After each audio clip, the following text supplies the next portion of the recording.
How to replace a 2024 Ford F-150 3-button flip key remote battery. Now here's Sergeant Locksmith to show you how. Alright, let's go ahead and change the battery out on our 3-button flip key remote here. For this task you will need a flat tip screwdriver, so let's get started. First, let's open it up.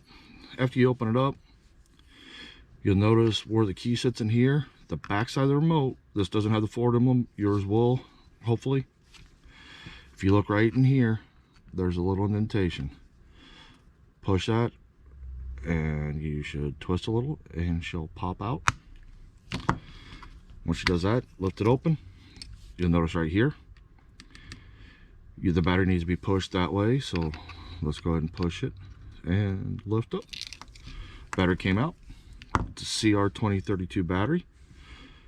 Now when you reinstall it, positive side up, put it towards that lip again, push in, push down, take your backing on there, and there you go, you did it. Thanks again for watching. Leave a comment down below, give us a thumbs up if we helped you. Have a good day.